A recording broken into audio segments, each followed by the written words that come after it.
All right. Hello and welcome to another episode of Debunk the Funk. I'm Dr. Wilson, and I am very excited because joining me today is Dr. Susan Oliver. Susan Oliver, how are you doing?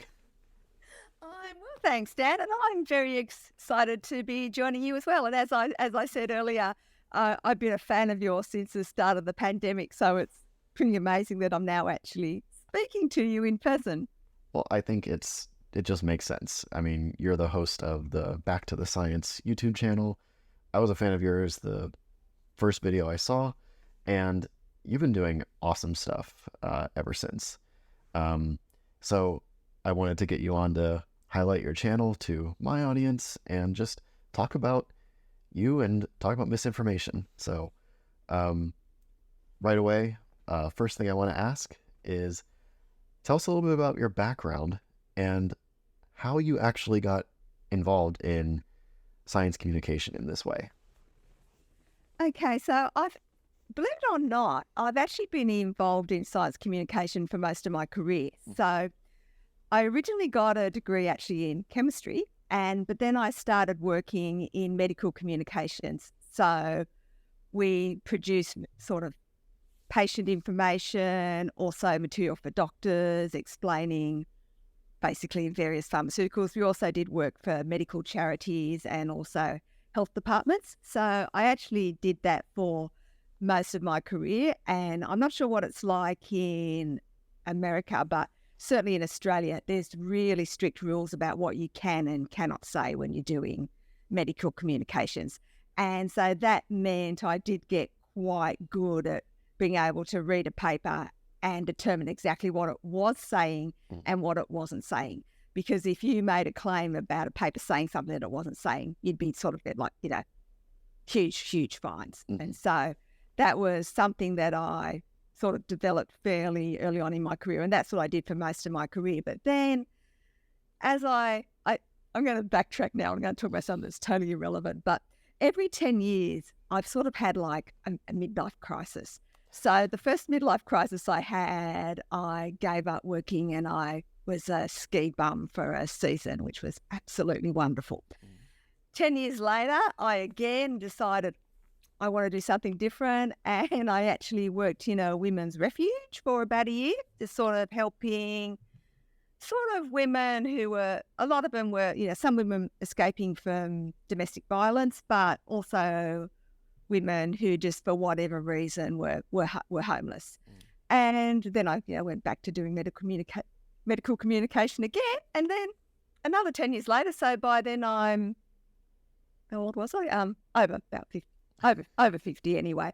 I had another midlife crisis, and I thought, I wish I was actually the person, doing the research instead of just, deciphering it. And so I decided to go back and get my PhD. And because all my work up until then had been sort of medical communication, I wanted to do something that was medically related. So I did a PhD in nanomedicine. And nanomedicine, it's sort of a bit misnomer because everyone thinks nano, it must be like really small medicine. But it's actually really big medicine because a lot of medications are what you call, small molecules. Whereas nanomedicine, they're actually a lot bigger than a small molecule. And they are sort of, the work that I was doing specifically was with polymers. Now, when people think of polymers, they think of plastic, but these aren't plastics at all. These are known as macromolecules. And the idea is you actually design them so that you've got different parts of the polymer can interact with different bits. So one of the areas where I worked was we were developing polymers that mimicked antimicrobial peptides. And so we're looking at which functional groups are going to, kill bacteria, but not kill mammalian cells. And so that was the type of work I was doing. After I got my PhD, I then got a 3-year contract at the university, and then the pandemic hit. And funnily enough, the first channel I found out about on the internet was, or on YouTube, I should say, was This Week in Virology.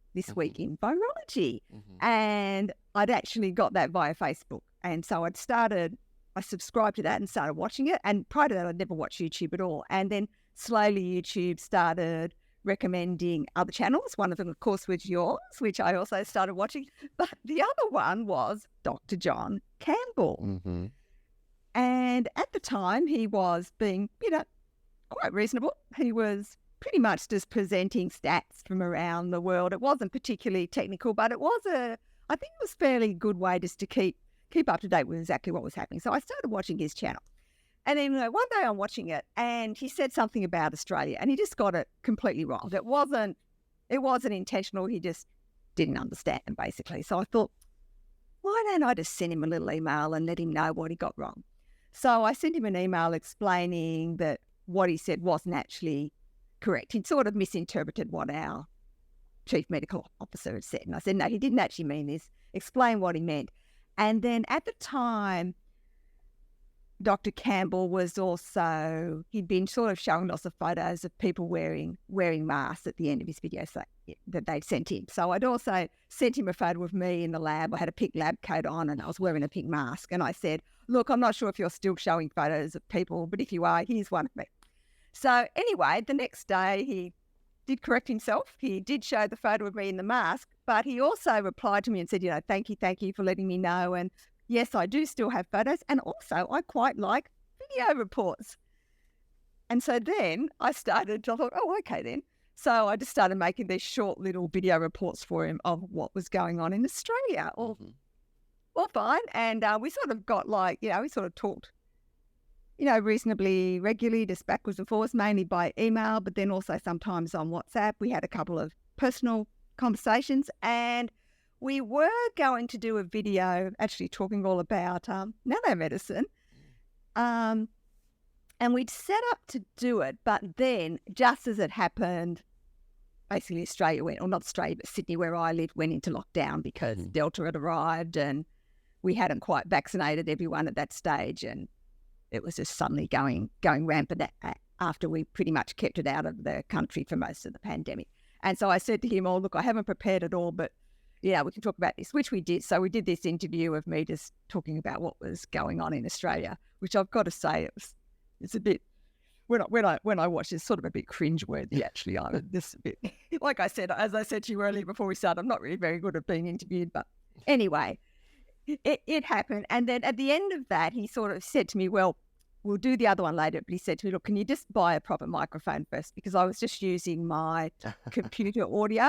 And I said, yep, no worries. I'll buy one and I'll let you know when I've got it. So I bought one. And in the meantime, there was a new meta-analysis out about ivermectin. So I'd sent him an email about it. It's very polite, saying, oh, by the way, John, you might be interested in this new meta-analysis. It shows has a different conclusion to what Tess Laurie had with her meta-analysis, and explained to him the differences in them, why the one that showed that didn't work was actually better. No reply. Just didn't reply to me at all. So I thought, oh, well, maybe it's busy, no worries. Anyway, my microphone arrived, so I sent him another message, this time on WhatsApp. Hey, John, how you going? This is what's happening in Australia. By the way, I've got my new microphone. Let me know when you're ready. No reply. Left it another couple of weeks. Contacted him again. No reply. So... He left you on red. Yeah, so here I am with this microphone that I've got no use for. And at this stage, I was getting to the end of my 3-year contract. And rather annoyingly, because they ended up closing all the labs as well, which meant I couldn't actually finish the project that I was working on, which I really needed to apply for another 3-year contract because I needed the results of that to apply for another grant. And I thought, oh, well. And initially I thought I'll just get another job the following year, because at the time you couldn't get a job because basically everything was locked down. And so I thought, that's okay, I'll have a couple of months off and then I'll go get myself another job afterwards. And I thought, why don't I put this microphone to good use and why don't I start my own channel? And in fact, John had it once. They said to me, oh, you should start your own channel. And I said, oh, maybe when I'm not so busy with work, I'll do that. Anyway, I decided to start my own channel. So the first video I made was all about ivermectin and just explaining what the science actually said and why it really doesn't show that it works for COVID. And put it up onto YouTube. 6 hours later, YouTube removed it. Medical misinformation. I thought, oh, that's annoying. I sort of did a bit of Googling to find out what they said, and our fans still saying, oh, yeah, it's no worries. You just have to sort of have an appeal. Oh, okay then. So I appealed, explained why it wasn't misinformation. Appeal rejected. Yep. So I thought, great. So I thought, should I even bother doing another one? And for a while I thought maybe, and then I think that silly swollen testicles thing came up, and I thought, I'll make a video about that. And I thought this time I'll be more obvious about the fact that I am combating misinformation, because I think in the ivermectin one, I think maybe with my title and description, I might have been trying to be a little bit too clever and not making it clear that I was actually debunking it. So I thought this time because I think it was something like, the initial title was something like effective in monkey kidney cells or something. So I think maybe they probably read the title and said, oh, she's saying it's effective, without actually realising what I was doing. So the next one stayed up, and I did quite a few more, and they all stayed up, and here we are. Although obviously during that time, many videos have been removed by YouTube.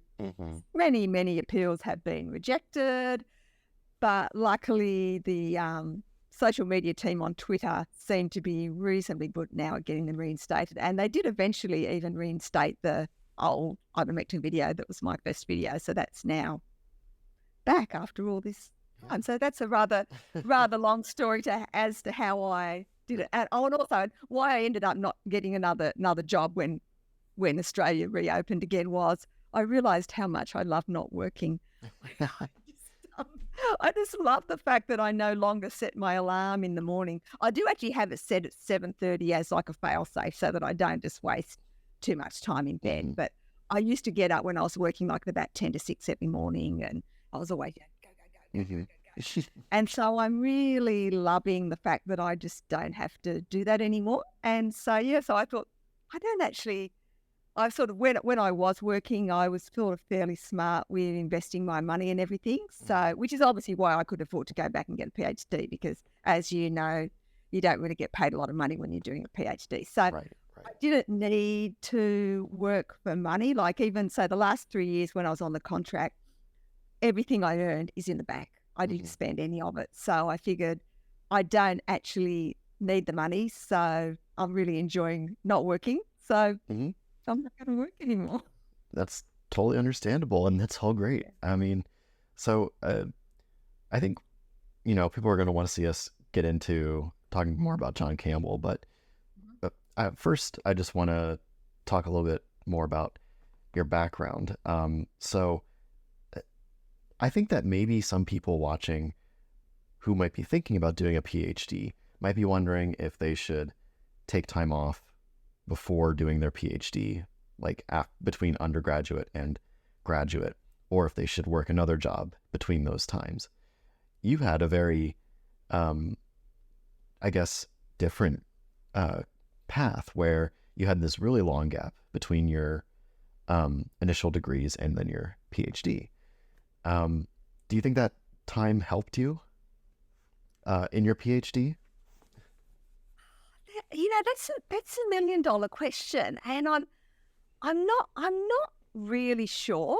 I have to say, actually, I'm going to digress again. But when I very first started my PhD, we had something called I don't know what they were actually called, but we had these seminars at every Friday where PhD students and I think postdocs as well used to present their work to everyone. And I went to the very first one, and I'm sitting there and I'm thinking, I've got no idea what any of these people are talking about. I've made a huge mistake. What was I thinking? Obviously, I can't get a PhD because I just don't know what these people are talking about. Well, fast forward to the end of my PhD, I still had no idea what anyone was talking about. And the reason is, and this probably part of being a science communicator, is a lot of people, when they're presenting, they assume a level of knowledge in the audience that isn't there. Because when you're doing a PhD, you're going down like a little like a little rabbit hole into your unique area, and no one else besides your supervisor and maybe a few other people in your group who are studying similar things have really know that much about it. And so, when I first started, I was thinking, oh my God, I've made such a huge mistake because I just don't know what these people are talking about. Obviously, I've forgotten everything I learned in my original degree, and I probably had, but it didn't matter. But I found, honestly, doing a PhD heaps easier than working. And that was because you were doing what you wanted to do when you wanted to do it. Mm-hmm. And I think I was also lucky, because I was experienced, my supervisor really just sort of left me to it. Mm-hmm. So I really didn't have to, besides your yearly meetings when you had to sort of present what you're doing and what you're up to, I pretty much could do what I want. Like when I started, my supervisor said to me, look, I'm going to give you this initial project. I've given it to lots of other people. They always fail, but don't worry. Try for a couple of months, and when you fail, I've got another project, so don't worry about it. So, okay then. Tried it. Of course I got it to work, didn't I? And the thing was, because of that, I'd got this thing to work. It was something that was completely unrelated really to what anyone else was doing. Well, I say completely unrelated. It obviously had some commonality, but it was sort of quite different to anyone else's work. And and so my supervisor was quite happy really just to let me run with it and decide what I wanted to do, which I think possibly you wouldn't do with someone who had just gone straight from undergraduate to you call it graduate school. We don't actually call it graduate school. Okay. We just call it doing a PhD. Yeah, right. the whole term graduate school doesn't. This is not something that we use as a term, but I know you guys use it. But yeah, I think if you've gone straight from one to the other, I think possibly you may have a little bit less freedom. There's probably a little bit more structure and being told what to do. Maybe not. I don't know because I haven't. More guidance. More guidance. But so whether it was the experience I had that helped, I don't know. It's really hard to know because you haven't done it the other way. Right. Yeah. But I think certainly in terms of stress, I think I did work in a sort of quite a stressful job, and I think that made doing a PhD, like I said, not stressful, whereas obviously for a lot of people doing a PhD is stressful. So I think it is a little bit comparative. And so it was, and also I guess because for me a PhD was just, why don't I get a PhD? I really want to start doing this research. You don't have the same stress on that because it's like, okay, if I totally fail and it's a disaster, it doesn't really matter. I can go back to what I was doing before or I can retire or whatever. So I think when you're doing it at the start of your career, there's probably a lot more riding on it as well. No, that's fair. I mean, you could be wrong. No, that's great perspective. I mean, I think that, in my experience, knowing people who have waited or done something else between bachelor's and PhD benefited. They were more comfortable, more financially secure, more confident. But it's also, I think, helpful maybe to people listening who are an undergraduate or just starting their PhD, hearing you say that you had no idea what they were talking about in the talks. And that, I agree, that is something where especially when you first start, you're listening to other students or postdocs or faculty members talk about their work. And if they're not great at communicating to an audience that doesn't really understand their lab inside and out, you might be totally lost. And that's okay. You're going to feel stupid at the beginning of your PhD. And also even at the end of it, maybe. It is totally okay. And that might be important for some people to hear. But moving on to, you mentioned, of course, your experience with John Campbell. And yeah, it was right around the time he started making those ivermectin videos where he was claiming that ivermectin was effective against COVID, and it's not, and it wasn't convincing back then either. And his channel seemed to really explode in views after that, and that was the time he ghosted you when you were challenging him. I mean, and like I said, it was really a polite challenge. It wasn't nasty on. It was just like a really polite email just saying, hey, John. And I was even going to suggest to him, if he'd ever got back to me, that maybe I could be the bad guy. You know, we could talk about it, but I could be the bad guy and you could be the good guy, so that you didn't upset your audience. But he never did get back to me. Yeah. But back in those days, I genuinely believed that he had a blind spot about ivermectin, but overall he was a good guy. Like, I think and initially when I started my channel, I never mentioned his name at all in my debunking video. So like, I'd debunk ivermectin, but I wouldn't actually mention him, you know, so it was sort of very much not about him at all. And the only reason I started making videos about him was because he started being quite derogatory towards scientists. So that was, and the initial one was some crazy claim that, you know, it was scientists that were responsible for Omicron, like some crazy mouse stuff. And that was the first video I ever made that specifically called him out, as opposed to just generally talking about this is what people are saying and this is why it's wrong. But that was the first time I actually said, no, come on, John. And it was just because he was just suggesting, you know, just almost suggesting that scientists are evil. And I mean, if you think, I mean, you've mentioned it before, if you choose to be a scientist, that's not a way to make a lot of money. You know, you choose to do science because you want to help. You want to help, you know, you want to do something that, you know, you want to change the world. You never do, but you're doing it because you care about what you're doing, you know. And I just sort of, the way he was talking about scientists as being these evil people with all this, you know, nefarious ideas, it was just like, no, how could you think that about scientists? And that's when I sort of said, okay, maybe now's the time to start actually calling him out specifically, as opposed to being a bit vague about who was making these claims. Right. I mean, it is a really disingenuous thing of him to say, because as you mentioned earlier, when you're doing a PhD, you don't make a lot of money. And just so people know, in America, doing a PhD, you might make, depending on where you live, between like 28 and 32,000 per year, and that's fixed. It's not an hourly wage. That's just what you get. Yeah, and it's similar in Australia. Yeah, and that's fixed for the 5 to 6 years on average that it might take to complete a PhD. So, you know, you think about it, you do 4 years at least of college, of a bachelor's degree, and then you move on to a PhD where for 5 or 6 years you're making that amount of money, as opposed to your friends who go off and get real jobs and are moving up and getting raises and everything and making probably double at least what you're making. And then you get a postdoc and it doesn't get much better.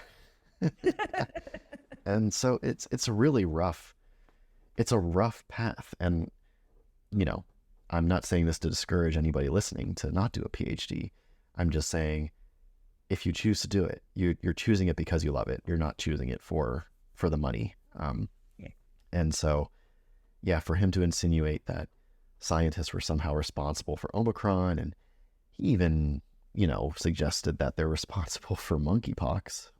When that, I forgot about that one. Yeah, that happened. I mean, it's just, it got so ridiculous that, I mean, a lot of people say that he's a victim of audience capture, where his audience started viewing his ivermectin and his more conspiratorial videos much more than any of his other videos before that. And so he leaned into it because he liked the views. I personally think that's maybe a fair description of him. Yeah. I mean, it's impossible to know exactly the reasons, but but I think so, particularly if you think that as he did sort of start sort of switching, it was when people were becoming less interested in COVID. Like even, say, This Week in Virology, their views started going down a bit because people were sort of over the pandemic and they sort of felt they knew enough now, and so it was no longer top of mind. So I think he would have been, I guess, if he hadn't sort of switched to the whole conspiratorial thing, his views would have started going down. Just not because there was anything bad about what he was doing, just because a lot of people had moved on. And so now I think the people who are still looking for that type of information are people who have a genuine interest in science as opposed to the general public. So I think for a while there, the general public was suddenly interested in viruses, but now probably the general public aren't interested in viruses anymore, but people who are interested in science are still interested in them. And so that was then suddenly a smaller audience, but there seems to be a ridiculous number of people who are interested in conspiracies. Yep. It's there have always been people, a lot of people who are interested in that stuff, and a lot of people ready to give that kind of content views. And so it's pretty unfortunate. But I think the other unfortunate thing about him is that, you know, he started off sounding reasonable. And I agree with you, because I remember when I first started my channel, I've talked about this on my channel before, but some people sent me messages with his videos asking, hey, does this need debunking? Can you debunk this? And I would listen to him and I'd say, well, no, I don't think so. I mean, it's not super in depth, but it's pretty reasonable. I think it's fine. But that was before the ivermectin thing had started. So when that ivermectin thing did start, he had this kind of reputation of being a reasonable guy. And so that kind of, I think, was dangerous to people who were on the fence or were just interested in learning about it, because in their eyes, these conspiracy theories are being portrayed as reasonable when, as you have shown on your channel over and over again, they're not. That's right. So I guess I wanted to ask, let's have some fun and think of maybe some of the most egregious mistakes or mistruths, or maybe just straight up lies that he's told over the course of the past 2 or so years. Ooh, so where do we start? It's a lot to choose from. Okay. So the fact that most people who die of COVID don't die of COVID, that was one of his early forays into it. That was before he actually went full on anti-vax. So at that stage, he was still supporting the vaccine, but he was sort of starting to switch, and he started presenting supposedly this information that was a freedom of information request, and they suddenly divulged this information that most people who die from COVID didn't actually die from COVID. Well, of course, they didn't do that. What he was actually presenting was well-known information that you are more likely to die from COVID if you have a comorbidity. But those comorbidities aren't going to kill you. So he was talking about things like, well, he wasn't talking about it, he was being vague, but the type of comorbidities, you know, hypertension, diabetes, obesity, asthma, the type of things that, you know, once you add all those together, you've probably got like 90% of your population, particularly once you go to say over 40 or whatever. Like, I don't have any of those things, but most of my friends have hypertension. Quite a few of my friends now have type 2 diabetes. A few of my friends are sort of a little bit overweight, but I love you all if you are listening, my friends. But they're not about to die, you know. Right. And that's the best. We're all going to be growing old disgracefully together. You know, it's like we have medications to stop you dying from things like that now. So I think that was one of his early forays into it, and it worked really well for him. I think probably one of the most egregious things he does is the false information about vaccines and pregnancy. And he's made a large number of videos on this, sort of suggesting that pregnant people shouldn't be vaccinated, which basically could lead to people, having stillbirths, because we know that if you get COVID when you're pregnant, particularly in the later stages of pregnancy, and you're not vaccinated, there's a good chance, not a good chance, it's still low. Right. But there is a higher chance that there would be that you will have a stillbirth. Now, that won't be everyone, people, it's an increased risk. It's like smoking. Not everyone who smokes is going to die of lung cancer, but we do know that smoking will increase your risk of lung cancer. And we know that COVID will increase your risk of stillbirth. And him sort of trying to convince people that they shouldn't be getting vaccinated when they're pregnant, when we now know there is just so many studies now showing how safe it is, and showing that people who are vaccinated have lower incidence of stillbirth, no difference in miscarriage. It's just, there could be people who have lost children because of his misinformation. We don't know. We can't say. Right. It's just... Yeah, perpetuating a myth like that with such horrible consequences at stake it's just not okay. And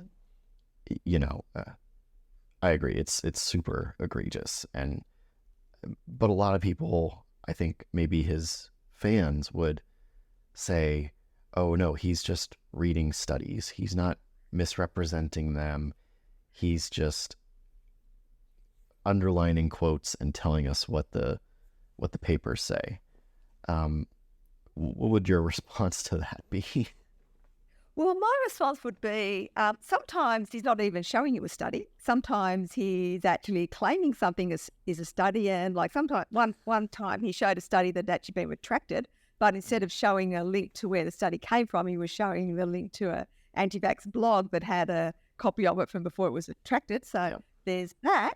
There's also the fact that he doesn't necessarily print out what the study says. He selects sometimes a quote that's out of context, or sometimes he'll even just delete a few words from the quote so that it seems like it's saying something that it's not saying. His other favourite trick is to say that this is official government information, but forget the fact that it was official government information 2 years ago, and it actually says at the very top of the document, this is no longer valid, this is just the information that was available at the time the product was approved, and sort of pretends that it's new information when it's not. And the other thing he likes to do a lot is, why weren't we told this? Why, if I'd known this, I never would have got vaccinated. They're treating us like mushrooms. I mean, I'm so mad. And then you go back to his older videos, and there he is presenting the information that he said he'd never heard of before. Right. Yep. There are great examples of that. I think both you and I have documented that exact thing, where he pretends to not know information in a more recent video and do just that. But then you go back to his older videos and no, he knew this. He knew what these data meant. He knew what these statements meant. And now he's just saying something completely different. Is it for views? Who's to say? But you reminded me. Oh, go ahead. Sorry. No, you go ahead. Oh, well, you reminded me about how you said sometimes he doesn't even show a paper. And my favorite example of that is there was one time he was presenting something from the American Heart Association, and he was calling it a paper, but it turns out it was a poster abstract. Or just, I think it was specifically for a poster abstract for a conference, which, in case people don't know, when you sign up for a conference, you submit your abstract and they post it either online or in their booklet that they give out to everyone attending so that everyone can look through and see which presentations there are and what they want to go see. So you can essentially, submit an abstract that says pretty much anything.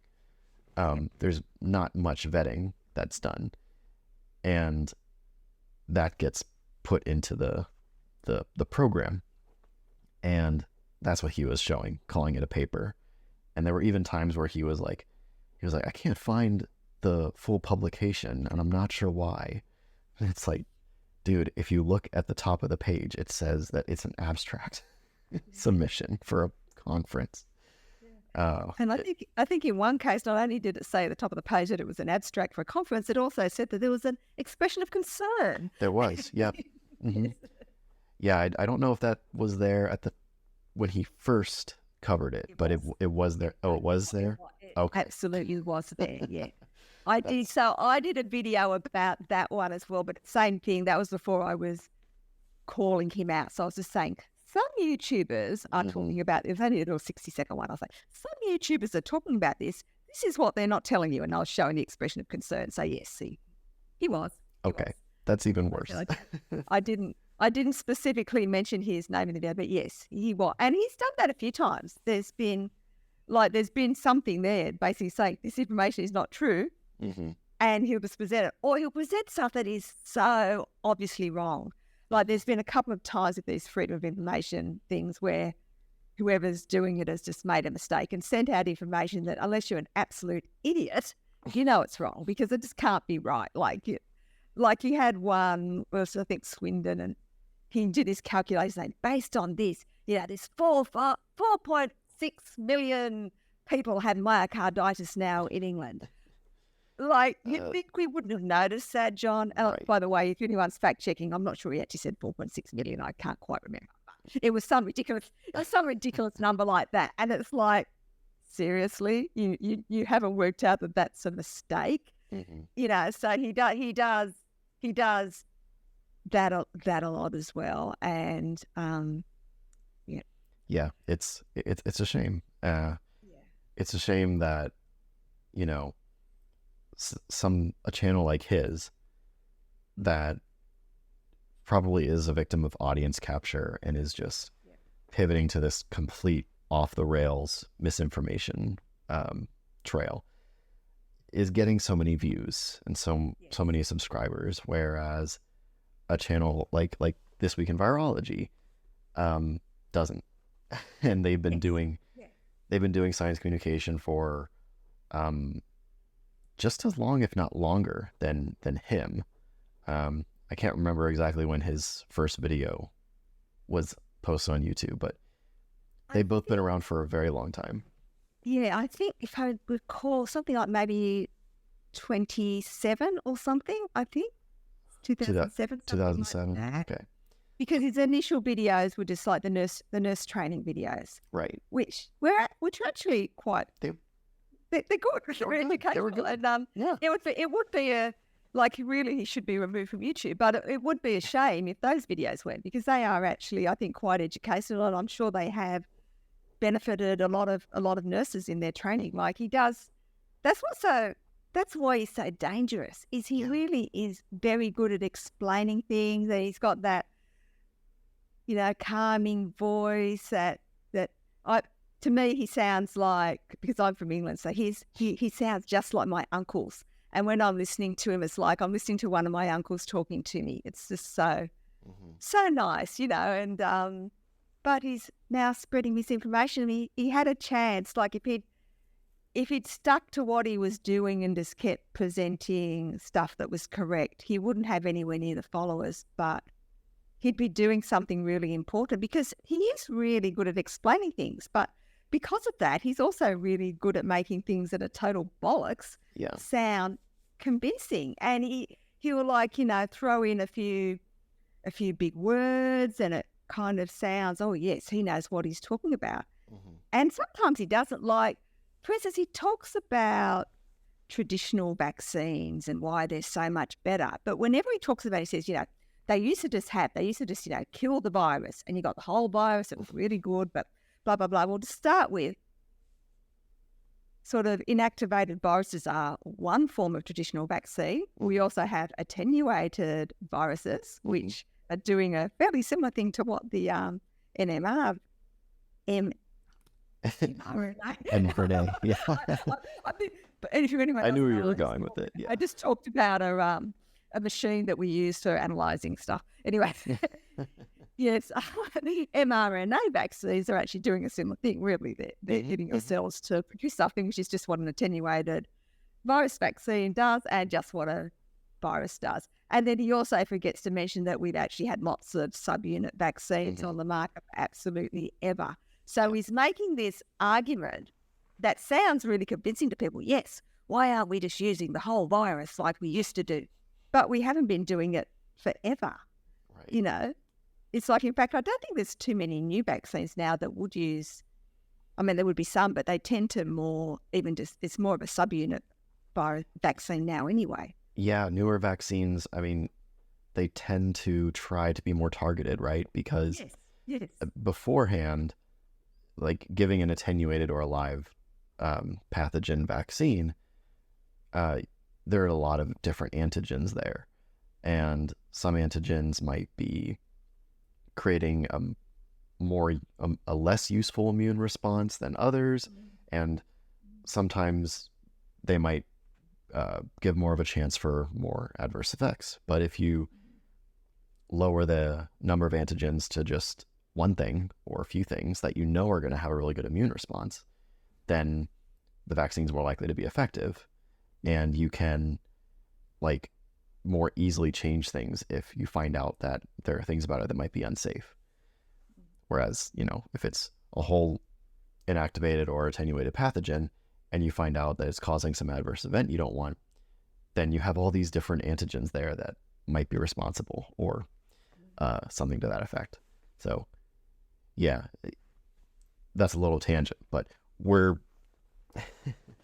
it's just, you're right. He says these big words. He is good at convincing reasonable people that he knows what he's talking about, but then he just slides in all of this misinformation. These things are totally wrong, to the point where I watch him sometimes and I'm like, does he know what he's doing, or is he just like, has he lost it?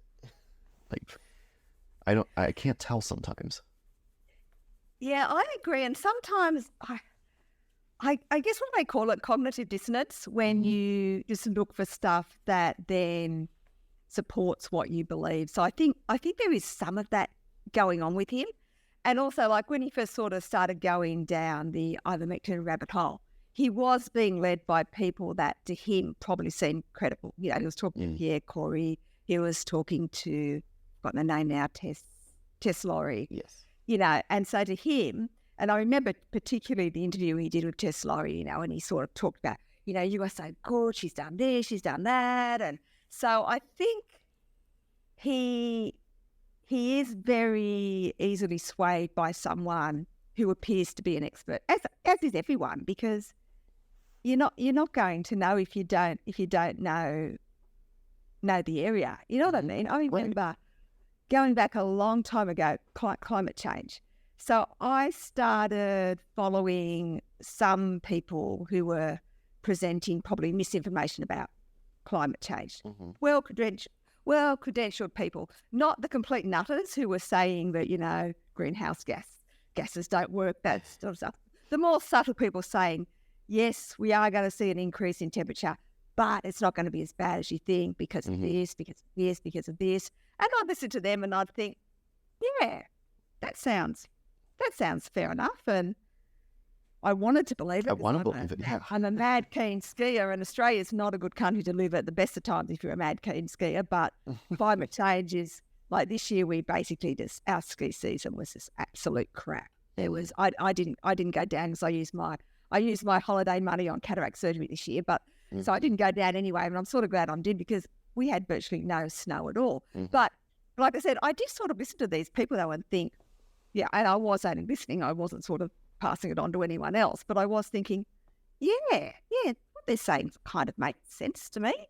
And the only reason why I stopped listening to them was because one of them decided to get out of her lane and started spreading some medical misinformation, which I knew was misinformation. So then I thought, hang on, if she thinks this is true, maybe I need to start questioning what else she's saying as well, and then start seeing what the other experts are saying. And so I think it is really easy to get sucked in by an expert if you're not, you know, in that in that field. And like I said, I wasn't when I was listening to these sort of climate change people, and I wouldn't say they're climate change denialists, because these were people who were saying, yes, climate change is real, but it's not as bad as what people are saying because of this. They haven't taken into account clouds, and they haven't looked at this, they haven't looked at that, and it sort of sounded reasonable. And I said I wasn't sharing it with anyone or anything, but I was listening to it and thinking,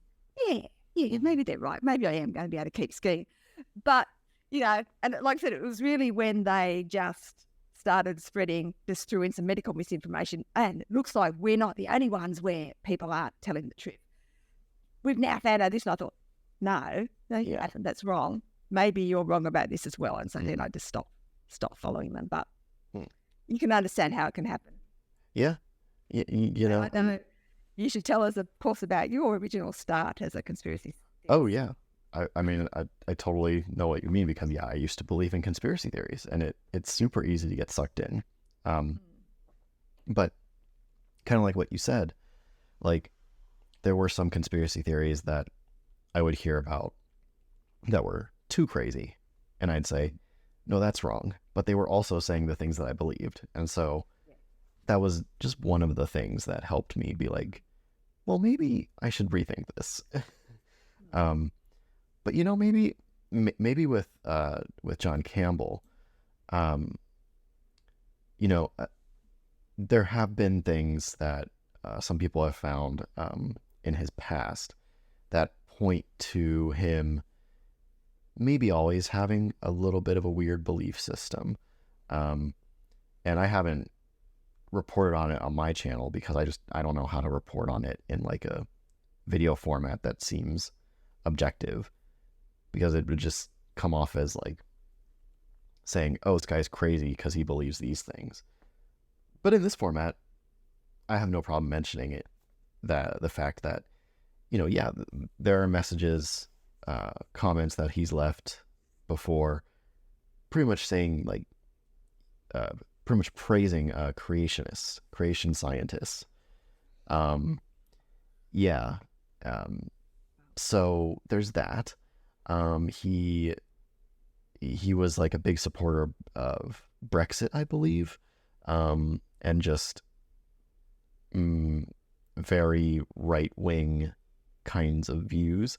But the creationism one was what really was weird to me, because that says a lot. And it's something he hasn't talked about on his channel, but it's clearly something that he has left. There are comments that he's left on videos on YouTube before. So I wonder if he will eventually do something about that, because I suspect a lot of his audience would probably be on board. Do you think so? I wouldn't be surprised if he goes there. With creationism? Oh, man. Yeah. If that doesn't, if he makes a video about that and people are still on board with him, then I guess he could just say anything. There's nothing he could say that would make him lose followers then. Yeah. It's interesting too if you look at who he follows on Twitter, because he doesn't actually follow many people. Oh, okay. And the people that he does follow. So although he tries to very much say, it's all about the mRNA vaccines, it's not about the traditional vaccines. He does follow a lot of traditional anti-vaxxers. Okay. He also follows something called Britain First, which sounds like, I'm not completely sure, but I'm pretty sure it's sort of some racist political party. Okay. I mean, I have no idea what that is. I could be wrong about that, but I've got a feeling they're definitely right wing, and I think they, to the best of my knowledge, people can correct me if I'm wrong, they're a bit racist. Yeah. Well, it wouldn't totally surprise me, because he kind of showed that a little bit of that side when he was making those monkeypox videos, because he was not saying nice things about gay and queer communities at all. And he also was very confused by the term sexual network. He didn't know what that meant. He thought it was literally like a organization of people. No, not really. Yes, and he's definitely said some transphobic things as well. Okay. Yeah. I think he's definitely very, very conservative in his life views. Yes. Yeah. There's a pattern there, and for those views don't make him wrong about the COVID things he says. Those are just wrong on their own. But we're mentioning them here just for anyone listening to paint a picture of a pattern that he seems to be following here. Yeah. But you have stayed really on top of a lot of the claims that he's making, because he just keeps pumping videos out every week claiming ridiculous things regarding COVID and his. I think the last topic we can talk about with him before we start to wind down is he's been talking a lot about excess deaths lately, and excessively talking about excess deaths. Yeah. So maybe we can just talk a little bit about why those claims are wrong, because to be clear, the implication that he is giving in those videos is that vaccines are causing excess deaths. So I believe he specifically mentioned Germany in at least one of his videos, but you know better about this. So actually, I think the last video he made about it, he didn't mention Germany. Interestingly enough, he picked a bunch of countries which he described as highly vaccinated, and then a bunch of countries that he described as lowly vaccinated, and then went on and said all the highly vaccinated countries had excess deaths and all the lowly vaccinated countries didn't. Now, there's a couple of things with this. First of all, he cherry-picked the highly vaccinated countries. So there was a few obvious ones that he left out, like France, which is, probably the closest country to England in terms of distance, and a few others. I think there's Spain, Malta, Portugal. Did he include Sweden? No, Sweden wasn't there either. But the thing is, when he was talking about excess deaths, he wasn't talking about excess deaths over the whole pandemic. He was talking about in 2023. And the obvious reason, so if he left out a bunch of countries that didn't have any excess deaths in 2023, he just left them out. We won't talk about those. But he also didn't look at the whole pandemic. So a lot of the countries that had the excess deaths in 2023, and I live in one of them, Australia, it's very simple. Mortality displacement. So we had negative mortality during the pandemic because the various things we did to control COVID also meant that we didn't have any other respiratory diseases. So the people who normally died every flu season didn't die. But some of those people were never going to live forever. And so now they are dying just a few years later than what they would have if they'd got flu. We also now have COVID in Australia because once we did vaccinate everyone, we instituted the standard let it rip strategy, and so COVID pretty much didn't go through everyone. I still haven't had COVID, and I actually know, I'd say maybe 50% of people I know haven't had it. So it hasn't spread through Australia like anywhere else. But, there have been quite a lot of people who have got COVID in Australia. Some of those aren't vaccinated, some of those are. But as you know, the vaccines protect you or reduce your chance of dying from COVID. There are people who aren't really helped by vaccination because they've got a dysfunctional immune system for various reasons. So we are now starting to see COVID mortality in Australia, which we didn't see when the rest of the world was having COVID mortality. So that's adding to our excess mortality. We're also obviously seeing the indirect COVID mortality. So people who got COVID but die 6 months later of a heart attack, which we know is increased after they've had COVID. We also have the effects on the health system. So when we have had waves, you can't get into a hospital for a standard elective surgery. And even while we were in lockdown, I remember I was one of the last people who actually managed to get some elective surgery before they stopped it. This is just a boring endoscopy and just checking out that everything was fine. It was, but I was one of the last people to have an elective procedure, because when we went into lockdown, they then also stopped all elective surgery. So people, they call it elective, meaning, yes, you don't have to have it straight away, but you still are going to have an increase in mortality if you don't have that elective surgery. So for instance, just say if my endoscopy had actually found that I had esophageal cancer, I didn't, but it was elective. So if I hadn't had it and I did have esophageal cancer, well, then my chances of dying are going to increase because it wasn't detected early enough. Right. And so all those things are now meaning that we do have some excess mortality now in Australia. But if you look at the total mortality in Australia over the total excess mortality in Australia over the whole pandemic compared to countries that either had low vaccination rates or did a pretty crappy job of controlling COVID prior to vaccination, we're just tiny. Like we're right. Yeah. It's nothing. There's so many people alive in Australia because, one, we kept COVID out pretty much until everyone got vaccinated, and we have a very high vaccination rate. Right. And with that high vaccination rate, you'd expect more people to be dying if vaccines were in fact causing those deaths. And exactly. Yeah. Our excess mortality should be way, way higher than where you live in the US, but it's not. It's much, much lower. Yeah. And, the point is there are lots of ways to explain excess deaths that have nothing to do with vaccines and are much more evidence-based and reasonable given the whole context.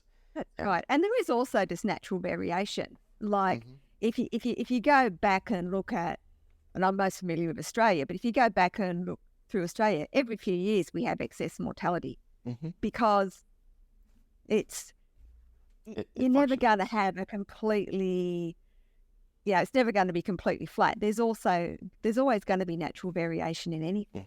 Yeah, that's why we have epidemiologists who know how to analyze it and work it out, and you don't just eyeball a graph and say, "Oh, what's happening there?" Right. know. Yeah, I mean, and there are like some years the flu seasons are worse than others, and I've noticed a while ago one trick that people do is, because COVID doesn't seem to be as seasonal as the flu. Some countries will have excess deaths that have a high percentage relative to the same time point in other years. So, for example, if countries normally have their excess deaths in the winter or fall seasons, then in the summer it's going to be much lower. But with COVID circulating and causing more deaths than expected in the summer season, that the percent excess deaths at that time point in the year are going to be greater than other years. So it looks bigger in terms of a percent increase. But if you look at the total, it can look like a flu season. And that's what I saw happen in places like New Zealand when they had their first COVID surge after vaccinating everybody. Their COVID peak was out of season relative to flu, but it looked like flu. It just had a bigger percentage number because it was increased relative to a lower baseline. So that's another trick that people who want to use excess deaths to paint a false picture of vaccines causing deaths might do. And I believe John's done that before too. He's pretty much used every trick in the book when it comes to excess deaths. You sort of think, how can he come up with another video about it? But he just does. He's just sort of like, but just ignores the elephant in the room, which is the fact that the mortality is higher in unvaccinated people than what it is in vaccinated people. It's as simple as that, Yep. And if you look at the cumulative excess deaths graph, like you said, Australia will be close to the bottom, And at the very bottom is New Zealand, which also Yes. vaccinated most of their citizens. So what's going on there, John? Yes, and they did a better job than us of actually keeping COVID out of the country. So Mm-hmm. we still had a few outbreaks that we couldn't contain very well, but they didn't. They had a couple of really small outbreaks that they got under control really quickly, whereas we had there were a couple in Victoria and then one in New South Wales, where I live. Sydney's the capital of New South Wales, for people who aren't familiar with Australia. So Melbourne's the capital of Victoria. So we were the two states, and we're the two most populous states. So it makes sense that we would be the ones that would be less able to control it because there's more people. Mm-hmm. And that's the thing with New Zealand. There's mainly sheep over there. There's not many people actually live in New Zealand. That's a joke. If you're one of my New Zealand listeners, I know there's lots of people there. There's sort of this little bit of a joke. I think that's really a joke. I don't want to be true. I think there's more sheep in New Zealand than what there is people. I feel like I've heard that before. I would believe it, but I don't know. And it could even be true in Australia as well. But Australia's, in terms of land mass, is so much bigger than what New Zealand is. So you probably don't notice the sheep as much, whereas New Zealand's a fairly small country. And so I have been there a few times, and you really do see a lot of sheep. Mm-hmm. But yeah, Scotland is similar. Yes, exactly. Yeah, I think it's just sort of the right elevation for it and everything. Like I said, that being said, we do actually have a lot of sheep in Australia as well. My parents used to have a few pet sheeps, really, just to eat grass and everything. But yeah, we do get a lot of sheep. But what was I talking about? Well, I was saying, yes. So basically, because New Zealand is not as densely populated as what Australia is, I think it probably would make it slightly easier to control when they had outbreaks. But Australia, people think of Australia, a lot of people say, oh, the reason Australia was so good at controlling it is because, you've only got this really low population per land mass, which is true, but it doesn't matter because no one actually lives in most of Australia. Right. Everyone lives most people live in either Sydney or Melbourne, which are just big crowded cities, So there's a few people in other. I mean, every state has a capital, but and that's where most people live. So even though it seems like we're this really sparsely populated country, we're not really, because everyone lives together and the rest of the country is empty pretty much. You mean people don't live out with the crocodiles all over the country? Crocodile Dundee does, of course, And look, there are people. I mean, there are some people who do live in what we call outback, and they're wonderful. If you ever do come to Australia, they're wonderful places to visit. But I sure don't live there. They just live in cities. They're just like the rest of the rest of the world, really. Mm-hmm. But there's no kangaroos jumping down the main road either. Oh, really? Oh, okay. Oh, You do see that if you get out of the city, you do actually see a lot of kangaroos around, but not in the city. No. Gotcha. Okay, well, so one last question before we start to wrap up is, obviously misinformation has been a huge problem for a long time, and especially during COVID. So what do you think we can do to better combat it? And by we, I mean both people like us on YouTube or also the scientific and medical communities. Like, what can we do? You know what? I don't know. That's probably not the right answer. I don't either. But, it's difficult because in Australia, there isn't really that much of it. So most of my audience isn't actually from Australia. When I tell my friends what I do about combating vaccine misinformation, it's like, what vaccine misinformation? Because you hear very little of it in Australia. We do have a few loud politicians that go on. They get on. Some of them get interviewed by John Campbell. They don't even make the news in Australia. No one in Australia, unless you sort of are on Twitter and stuff, you don't even know that these people are making all these crazy claims. But as for what we can do, I do think public health officials do probably need to lift their game a bit. I think they need to think, particularly whenever they say something, can it be misinterpreted? Because I think a lot of the misinformation comes from people misinterpreting scientific papers or documents. I think people have to imagine that you are talking, that some of your audience are going to be crazy anti-vaxxers. How can you make sure that you're not actually giving them any fuel? And I think that can happen a lot. I mean, it happened most recently with that CDC document, which to anyone with half a brain was saying that if you're vaccinated, you're not going to be as protected as you were because we've got a new variant. Right. Yeah. And suddenly, and in fact, they said if you're vaccinated or previously infected, they didn't actually say, specifically say vaccinated, but somehow people said, see, they're saying vaccinated people are more likely to be infected, which they never said. But you would think they were assuming a level of intelligence of people reading the document that obviously wasn't there. And so I think you do have to assume when you're communicating that some of your audience aren't going to be too bright. And so you do have to make sure that you're appealing to the lowest common denominator.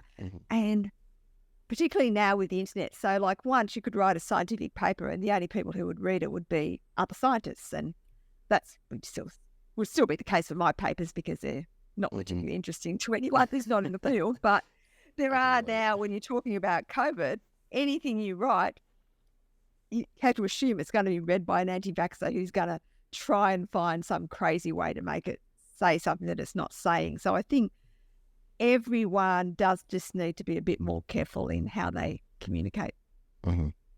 Yeah, totally agree. And it's a tough question to answer, which is why I'm trying to ask it to people that I talk to here. One more thing, though, if I could just say, I think it's probably also important to remember that when you're on Twitter or on YouTube, you can falsely assume that there's this huge number of people who believe all this rubbish. There probably isn't. It's just that they're there looking for more information to fuel what they believe. Whereas the average person, not that interested in science, happily got their vaccines, have moved on with life. They're not even paying attention to any of the anti-vax nonsense. They don't need people to debunk it because they never believed it in the first place. They're just not that interested. So I think you can sometimes, you read some of the comments on your videos and you think, gee, where are all these crazy people coming from? But there's really not that many of them. They're just very loud. And yes, it makes it seem like there's a lot of them, but they're not. There isn't necessarily. Yeah, exactly. It's very important to remember that people in everyday life are not the kind of people you find in your comment sections or on Twitter, because most people are more reasonable and will, like you said, happily get their vaccination the same way they will happily get on an airplane and trust that the crew and the pilots and the mechanics all know what they're doing, because most of the time they do. Yeah, exactly. Yeah. And so, we just have to keep doing what we do to try and reach the people who are reachable and not let the anti-vaxxers have free reign on the internet. So, thank you so much, Susan, for joining me. I really enjoyed talking to you, and please keep doing what you're doing. And where can people find you? Okay, so they can find me on YouTube at Back to the Science. So if you actually just go on YouTube and type Back to the Science, I think I now come up as the first recommendation.